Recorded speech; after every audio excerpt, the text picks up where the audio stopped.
to all my second PUC students. Hope so ನಿಮ್ಮ preparation ಸರಿಯಾಗಿ ಹೋಗ್ತಿದೆ ಅಂತ ತಿಳ್ಕೊಂಡಿದ್ದೇನೆ.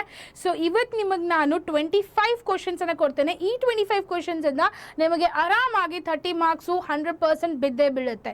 ವೈ? ಬಿಕಾಸ್ ಈ 25 ಕ್ವಶನ್ಸು ಎವ್ರಿ ಇಯರು ರಿಪೀಟ್ 100% ಆಗೇ ಆಗಿದೆ ಆ್ಯಂಡ್ ಹಾಗೆ ಆಗುತ್ತೋ ಕೂಡ. ಕ್ಲಿಯರಾ? ಬಿಕಾಸ್ ಈಗ ಆಲ್ಮೋಸ್ಟ್ ನಾನು ನೋಡ್ತಿದ್ದೇನೆ, ಅಬ್ಸರ್ವೇಷನ್ ಮಾಡ್ತಿದ್ದೇನೆ 10 ಇಯರ್ಸ್ದಿಂದ ಈ ಕ್ವಶನ್ಸು ಎವ್ರಿ ಇಯರ್ ಕೇಳ್ತಾರಪ್ಪ. ಸೊ ಅದರ ಸಲುವಾಗಿ ನಿಮಗೆ ಅಕಸ್ಮಾತ್ ಆಗಿ ಪಾಸ್ ಆಗೋದಿದೆ, that is 28 marks is a passing. I know 28 marks pass ಇದೆ, ಬಟ್ ನೀವು 28 ಟಾರ್ಗೆಟ್ ಇಟ್ಕೊಂಡು ಹೋಗಬೇಡಿ. ಬಿಕಾಸ್ 28 ಮಾರ್ಕ್ಸ್ದಿಂದ ಪಾಸ್ ಆಗ್ಲಿಕ್ಕೆ ಆಗಲ್ಲ. ಅಟ್ಲೀಸ್ಟ್ ಟಾರ್ಗೆಟ್ ಟು 55 ಇಲ್ಲಾಂದ್ರೆ 40 ತನಕ ಇಟ್ಕೋಬೇಕು, so that you people can pass. Clear? So ಅಕಸ್ಮಾತ್ ಆಗಿ ನಿಮಗೂ ಜಸ್ಟ್ ಪಾಸ್ ಆಗೋದಿದ್ರೆ, ಅಕಸ್ಮಾತ್ ಆಗಿ ನಿಮಗೆ ಫಿಕ್ಸ್ಡ್ ಕ್ವಶನ್ಸ್ ಬೇಕಿದ್ರೆ ಈ 25 ಕ್ವಶನ್ಸನ್ನು ಚೆನ್ನಾಗಿ ಕೂತ್ ಓದಿ. ಅದರಿಂದ ನಿಮಗೆ 30 ಮಾರ್ಕ್ಸು 100% ಶೋರು ನಿಮಗೆ ಬಿದ್ದೇ ಬೀಳುತ್ತೆ. Okay, what are those questions ಅಂತ ನಿಮಗೆ ಡಿಸ್ಕಸ್ ಮಾಡ್ತೇನೆ. ಆ್ಯಂಡ್ ದಿಸ್ ಕ್ವಶನ್ದು ಡಿಸ್ಕ್ರಿಪ್ಷನ್ದಲ್ಲಿ ನೋಟ್ಸ್ ಎಲ್ಲ ಸಿಗುತ್ತೆ. And even make sure to join the WhatsApp channel also. WhatsApp ಚಾನಲ್ನಲ್ಲಿ ಎಲ್ಲ ನೋಟ್ಸು ಅಪ್ಲೋಡ್ ಆಗ್ತಿದೆ. ಡಿಸ್ಕ್ರಿಪ್ಷನ್ ಇರಲಿಲ್ಲ ಅಂದರೆ ವಾಟ್ಸಪ್ ಚಾನಲಲ್ಲಿ ಇರುತ್ತೆ. ಸೊ ಹೋಗಿ ಫಾಸ್ಟಾಗಿ ವಾಟ್ಸಪ್ ಚಾನಲಲ್ಲಿ ಜಾಯಿನ್ ಆಗಿ and download the notes quickly so that you people can sit and practise those questions very quickly. Because ನಿಮಗೆ ಫಿಕ್ಸ್ಡ್ ಕ್ವಶನ್ಸ್ ನಿಮಗೆ ಸಿಕ್ಬಿಟ್ರೆ ಸಾಕಪ್ಪ, ಅಟ್ಲೀಸ್ಟ್ ಪಾಸ್ ಆದರೂ ಆಗ್ತೇನೆ ಮಂಡೇ ಎಕ್ಸಾಮ್ದಲ್ಲಿ ಅಂತ ನಿಮ್ಮ ತಲೆಯಲ್ಲಿ ಇಟ್ಕೋಬಹುದು. ಆಯಿತಾ? So let start without wasting the time. So make sure ಕೆಮಿಸ್ಟ್ರಿದಲ್ಲಿ ಒನ್ ಇಂಪಾರ್ಟೆಂಟ್ ಥಿಂಗ್ ಇದೆ, that is every chapter has a fixed question. Okay, ನಿಮಗೆ ಈ ಪಾಸ್ ಆಗೋದು ಬಹಳ ಈಸಿ ಇದೆ, ಬಟ್ ಸ್ಕೋರ್ ಮಾಡೋದು ಸ್ವಲ್ಪ ಡಿಫಿಕಲ್ಟ್ ಆಗುತ್ತೆ. Because MCQ every time repeat ಆಗಲ್ಲ. ಆಯಿತಾ? So let start with the first question which is going to be coming to you people. That is state the Henry's law or a Raoult's law. Clear? State this Henry's law ಮತ್ತು Raoult's ಲಾದಲ್ಲಿ ಎರಡರಲ್ಲಿ ಒಂದು 100% sure ಆಗಿ ಬಿದ್ದೇ ಬೀಳುತ್ತೆ. ನಾನು ಅದನ್ನೇ ನಿಮಗೆ ಹೇಳ್ತಿದ್ದೇನೆ. Just concentrate properly and listen to me. So ಇದರಲ್ಲಿ ಡೆಫಿನೇಷನ್ಸ್ಗಿಂತ ಜಾಸ್ತಿ ಇದನ್ನು ಅಷ್ಟಾದ್ರೂ ನೆನಪಿಟ್ಕೊಂಡ್ಬಿಟ್ರೆ ಸಾಕು. ಆಯಿತಾ? ಡೆಫಿನೇಷನ್ಸ್ ನೆನಪಿಟ್ಕೊಳ್ಳಿಕ್ಕಾಗಲಿಲ್ಲ ಅಂದರೆ ಅಟ್ಲೀಸ್ಟ್ ಫಾರ್ಮುಲಾನ ನೆನಪಿಟ್ಕೊಳ್ಳಿ. ಅದರಿಂದ ನಿಮಗೆ 2 ಬೆನಿಫಿಟ್ಸ್ ಇದೆ. You people have 2 benefits from it. First benefit is what? You people can score okay sorry you people can score good marks. That is in numerical ಪ್ರಾಬ್ಲಮ್ಸ್ದಲ್ಲಿ ಈ ಥರ ಫಾರ್ಮುಲಾಸನ್ನು ಅಪ್ಲೈ ಮಾಡ್ಕೋಬಹುದು. ಆಯಿತಾ? Next comes the Raoult's law. ರಾಲ್ಸ್ದಲ್ಲಿ ಇದನ್ನ ನೆನಪಿಟ್ಕೊಂಡ್ರೆ ಸಾಕು. ಬಿಕಾಸ್ ಇದ್ರ ಮೇಲೆ ಒನ್ ಟೈಮು 1 ನ್ಯೂಮರಿಕಲ್ ಕ್ವಶನ್ಸನ್ನು ಕೇಳಿದ್ದಾರೆ. ಸೊ ಅದ್ರ ಸಲುವಾಗಿ ಹೇಳೋದು, ಡೆಫಿನೇಷನ್ ನೆನಪಿಳಿಲ್ಲ ಅಂದ್ರೂ ನಡೆಯುತ್ತೆ, ಏನೂ ಪ್ರಾಬ್ಲಮ್ ಇಲ್ಲ. At least don't forget the formulas. Okay, ಫಾರ್ಮುಲಾಸನ್ನು ಪ್ಲೀಸ್ ಪರ್ಫೆಕ್ಟ್ ಮಾಡ್ಕೊಂಬಿಡಿ. Because that is very very very very important. Clear? After that question next is difference between the ideal and non ideal solution. ಕ್ಲಿಯರಾ? So difference between the non ideal ಮತ್ತು ideal ಸೊಲ್ಯೂಷನ್ದಲ್ಲಿ already ನೀವು preparatory ಎಕ್ಸಾಮ್ದಲ್ಲಿ ಮತ್ತು model question ಪೇಪರ್ದಲ್ಲಿ ಈ question ಬಂದಿದೆ. So ಅದ್ರ ಸಲುವಾಗಿ ನಾನು ರಿಪೀಟೆಡ್ಲಿ ಹೇಳ್ತಿದ್ದೇನೆ.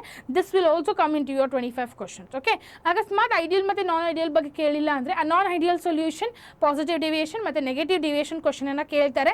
ಪಾಸಿಟಿವ್ನಲ್ಲಿ ಏನಾಗುತ್ತೆ ಮತ್ತು ನೆಗೆಟಿವ್ ಡಿವಿಯೇಷನಲ್ಲಿ ಆ ಡಿಫ್ರೆನ್ಸನ್ನು ನೋಡ್ಕೋಬಹುದು. ಆಯಿತಾ?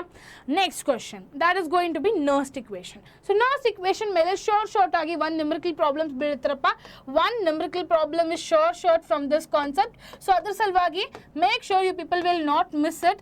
ಅಟ್ಲೀಸ್ಟ್ ನ್ಯೂಮರಿಕಲ್ ಪ್ರಾಬ್ಲಮ್ ಕೇಳಿದರೆ ಬರೀ ಫಾರ್ಮುಲಾನ ಬರೆದ್ರೂ ನೀವು 1 ಮಾರ್ಕ್ಸ್ ಬೀಳುತ್ತೆ. ಗಿವನ್ ಥಿಂಗ್ಸು ಮತ್ತು ಫಾರ್ಮುಲಾ ಬರೆದ್ರೆ ಅದನ್ನಾದರೂ ಲೂಸ್ ಮಾಡ್ಕೋಬೇಡಿ. ಓಕೆ, ನ್ಯೂಮರಿಕಲ್ ಪ್ರಾಬ್ಲಮ್ಸು ಬಹಳ ಈಸಿ ಇರುತ್ತೆ. ಆದ್ರೂ ನೋ ಪ್ರಾಬ್ಲಮ್. ನ್ಯೂಮರಿಕಲ್ ಪ್ರಾಬ್ಲಮ್ ನಿಮಗೆ ಡಿಫಿಕಲ್ಟ್ ಆಗ್ತಿದೆ, ನೋ ಪ್ರಾಬ್ಲಮ್, ಬಿಡಿ, ಏನೂ ಪ್ರಾಬ್ಲಮ್ ಇಲ್ಲ. But if in case you want to score out then make sure at least given things ಮತ್ತು ಫಾರ್ಮುಲಾನ ಬರೀರಿ. ಅಲ್ಲಿಂದ ಆದರೂ ಅಟ್ಲೀಸ್ಟ್ 1.5 ಮಾರ್ಕ್ಸ್ ಆದರೂ ಬಿದ್ದೇ ಬೀಳುತ್ತೆ. ಆಯಿತಾ? ಅದಾದ ತಕ್ಷಣ ನೆಕ್ಸ್ಟ್ ಬರುತ್ತಪ್ಪ lead storage battery of a lead acid battery. ಇದರಲ್ಲಿ ಎವ್ರಿ ಟೈಮು ನಿಮ್ಮ ಮಾಡೆಲ್ ಕ್ವಶನ್ ಪೇಪರ್ದಲ್ಲಿ ರಿಪೀಟ್ ಆಗಿದೆ ಆ್ಯಕ್ಚುಲಿ ಈ question.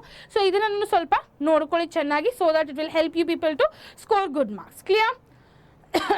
After that, derive an integrated rate constant that is going to be K.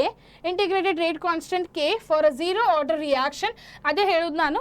that is from the chapter chemical kinetics. Okay, chemical kinetics zero order ಮತ್ತೆ first order second order and pseudo first order half order ಇವು ನಾಲ್ಕರಲ್ಲಿ ಒಂದು derivation fix ಆಗಿ ಎಕ್ಸಾಮ್ದಲ್ಲಿ ಬೀಳುತ್ತೆ.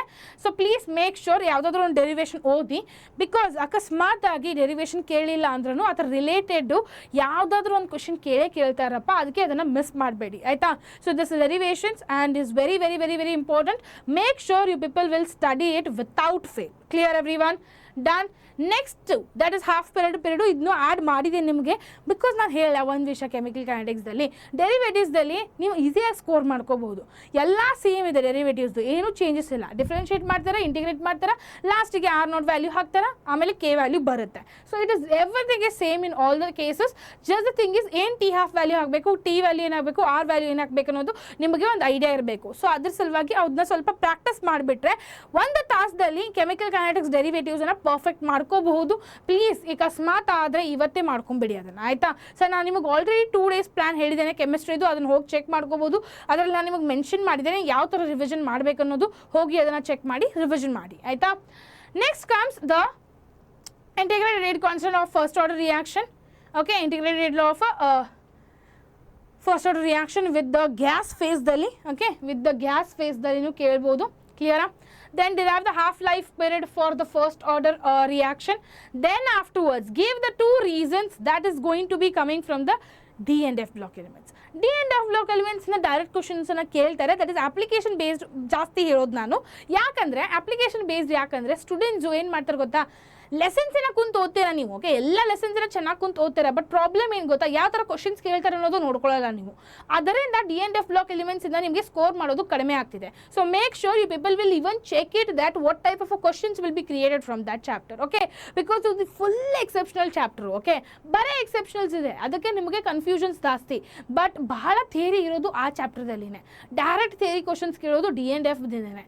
ಅದಕ್ಕೆ ಆ ಚಾಪ್ಟರ್ನ please miss ಮಾಡ್ಲಿಕ್ಕೆ ಹೋಗಬೇಡಿ. ಎಲ್ಲ ಕ್ವಶನ್ಸನ್ನು ಅಟ್ಯಾಚ್ ಮಾಡಿದ್ದೇನೆ, ಆ ಚಾಪ್ಟರ್ ಇಂದ ಯಾವ್ದು ಕೇಳಬಹುದು ಅನ್ನೋದು. Okay, first is transition elements show the variable oxidation state. Okay, then after that comes the 2 reasons, that is transition metal ions forms the colored salt. Okay, transition metal ions will form the colored salt. Then comes the transition metals and their compounds act as a catalyst. Okay, and that transition metals from the complex salts, that is coordination compounds. So ಈ ಮೂರರಲ್ಲಿ 2 fix, ಆಯಿತಾ? Every time ಕೇಳಿದ್ದಾರೆ 2ರಲ್ಲಿ ಒಂದು, 3ರಲ್ಲಿ ಯಾವುದಾದ್ರೂ 2 fix, miss ಮಾಡಬೇಡಿ, ಆಯಿತಾ? After that how do you prepare the potassium dichromate from the chromate ion? That is preparation of a K2Cr2O7 and preparation of a KMnO4. KMnO4 ಮತ್ತು K2Cr2O7ದಲ್ಲಿ 2 ಪ್ರಿಪ್ರೇಷನ್ದಲ್ಲಿ ಒಂದು ಪ್ರಿಪ್ರೇಷನು ಫಿಕ್ಸು, ಆಯಿತಾ? ಆ ಪ್ರಿಪ್ರೇಷನ್ಸನ್ನು please miss ಮಾಡ್ಲಿಕ್ಕೆ ಹೋಗಬೇಡಿ, ಭಾಳ important ಇದೆ. ಸೊ ಅದನ್ನು miss ಮಾಡಿದರೆ you people will score 3 marks less in the D and F block elements, because D and F block elements do king adu. Okay, king adu. So don't miss this, both the preparations. Done. Right after that, in mention ಮಾಡಿದ್ದೇನೆ already ನಿಮಗೆ ನಾನು. Okay, next is actinoid elements show the variable oxidation states. Then write the postulates of the Werner's coordination compounds. Then after that VBT ಮೇಲೆ ನಾನು ಬರೀ ಒಂದೇ example attach ಮಾಡಿದ್ದೇನೆ, but lots of attachments will be given to you people in detail in the live classes. If in case ನೀವು ಬರೀ pass ಆಗೋದಿದೆ, 30 marks ಬೀಳೋದಿದೆ, ಇದನ್ನ perfect ಮಾಡ್ಕೊಂಬಿಡಿ, ಆಯಿತಾ? This is very very important. Done. Next after that CFT ಮೇಲೆ octahedral ಕಾಂಪ್ಲೆಕ್ಸಸ್ಸು ಮತ್ತು tetrahedral ಕಾಂಪ್ಲೆಕ್ಸಸ್ಸು ನಾನು ಈಗ ಹೇಳ್ತಿದ್ದೇನೆ, ನಿಮಗೆ ಇಲ್ಲೇ ಹೇಳ್ತಿದ್ದೇನೆ. ದ್ಯಾಟ್ ಇಸ್ CFTದು ಆಕ್ಟಾಹೈಡ್ರಲ್ಲು ಮತ್ತು ಟೆಟ್ರಾಹೈಡ್ರಲ್ಲು. ಆಕ್ಟಾಹೈಡ್ರಲ್ಲು ಮತ್ತು ಟೆಟ್ರಾಹೈಡ್ರಲಲ್ಲಿ ಒಂದು ಪ್ರಾಬ್ಲಮು ಫಿಕ್ಸು, ಆಯಿತಾ? This is very very important for you people to know it. Next after that Sand-Mears reaction, fixed reaction, clear? Sand-Mears reaction, fixed Schwarz reaction. Then afterwards comes out to be the Flankenstein's reaction. Ada takshana beta elimination reaction. Adadmele ooze fitting, ooze reaction, matte ooze fitting reaction ಎರಡರಲ್ಲಿ ಯಾವುದಾದ್ರೂ ಒಂದು ಬೀಳುತ್ತೆ, ಕ್ಲಿಯರಾ? ಅದಾದ ತಕ್ಷಣ Riemann-Tiemann fix ಇದು, okay? Riemann-Tiemann reaction is fixed. You can't miss this Riemann-Tiemann reaction. If you people are going to miss this thing, then you are going to regret it afterwards. Clear? So Riemann-Tiemann reaction, Wilhelmsen's ether synthesis reaction, then the Rosemal's reduction. Okay, Rosemal's reaction with an example is very very important. Make sure to practice it very well. Clear? After that, aldol condensation reaction, explain with an example. Clemenson's reduction with an example, and Gutermann's reaction. Aromatic amines are a weaker basis than the ammonium. Give reason. ಇದು ಬಹಳ ಸಲ repeat ಆಗಿದೆ amines ಚಾಪ್ಟರಿಂದ ಜಾಸ್ತಿ actually ಕೇಳೋದಂದರೆ fixed type of questions, ಯಾವುದು create ಮಾಡಿ ಕ್ವಶನ್ಸನ್ನ ಕೇಳಲ್ಲ. ಸೊ ಅದ್ರ ಸಲುವಾಗಿ ನಾನು ಈ ಕ್ವಶನ್ಸನ್ನ ಪ್ಲೀಸ್ ಮಿಸ್ ಮಾಡ್ಲಿಕ್ಕೆ ಹೋಗಬೇಡಿ, ಆಯಿತಾ? ಅದಾದ ತಕ್ಷಣ last hour structure of maltose, sucrose and lactose. So ಇವನನ್ನಂತೂ ಮಿಸ್ ಮಾಡ್ಲಿಕ್ಕೆ ಹೋಗಬೇಡಿ. ಇವನನ್ನು ಮಿಸ್ ಮಾಡಿದರೆ you people can't score 30 marks. Clear? ನಾನು ನಿಮಗೆ ಎಲ್ಲ ಎಕ್ಸ್ಪ್ಲೇನ್ ಮಾಡಿದ್ದೇನೆ, 25 ಕ್ವಶನ್ಸನ್ನು ಎಕ್ಸ್ಪ್ಲೇನ್ ಕೊಟ್ಟಿದ್ದೇನೆ ನಿಮಗೆ. Plus I have told you that how much percentage it might come ಅಂತ, ರೈಟ್? ಸೊ ನಾನು ನಿಮಗೆ ಗ್ಯಾರಂಟಿಯಾಗಿ ಹೇಳ್ತೇನೆ, ಈ 25 ಕ್ವಶನ್ಸ್ದಲ್ಲಿ 30 ಮಾರ್ಕ್ಸನ್ನು ಸ್ಕೋರ್ ಮಾಡೋದು ಬಹಳ ಈಸಿ ಇದೆ. If in case you will miss this video and if you want to learn it in detail, then live ಕ್ಲಾಸಸ್ದಲ್ಲಿ ನಾನು ಡೀಟೇಲಾಗಿ ಎಕ್ಸ್ಪ್ಲನೇಷನ್ ಕೊಡ್ತೇನೆ. ಸೊ ಲೈವ್ ಕ್ಲಾಸಸ್ ಬಂದು ನೀವು ಅಟೆಂಡ್ ಮಾಡ್ಕೋಬೋದು, ಆಯಿತಾ? ಸೊ ಆಲ್ರೆಡಿ ಯಾವ್ಯಾವಾಗ ಇರುತ್ತೆ, ಯಾವ ಟೈಮಿಂಗ್ನಲ್ಲಿ ಇರುತ್ತೆ ಅನ್ನೋದು ನಿಮಗೆ ಲೈವ್ ಸೆಷನ್ನಲ್ಲಿ ಕಾಣುತ್ತೆ. ಸೊ ಹೋಗಿ ಅದನ್ನು ಚೆಕ್ ಮಾಡ್ಕೋಬೋದು. And don't waste your every minute. Please use every minute because it's very important. ಪೂರ್ತಿ ವರ್ಷ ಕಲ್ತಿರ್ತೀರಾ, ಸೊ ವೇಸ್ಟ್ ಮಾಡ್ಲಿಕ್ಕೆ ಹೋಗಬೇಡಿ, ಒಂದು ನಿಮಿಷ ವೇಸ್ಟ್ ಮಾಡ್ಲಿಕ್ಕೆ ಹೋಗಬೇಡಿ. It's very very important. Clear everyone? So ಏನಾದರೂ ಎಕ್ಸ್ಟ್ರಾ ನಿಮಗೆ ಬೇಕಂದರೆ please make sure to comment it down. I will make sure to help you people with each and everything whichever content you people wanted for the chemistry. Clear? So all the best for your preparation. Be confident, all will be fine and all will be well. Okay, till then, see you everyone.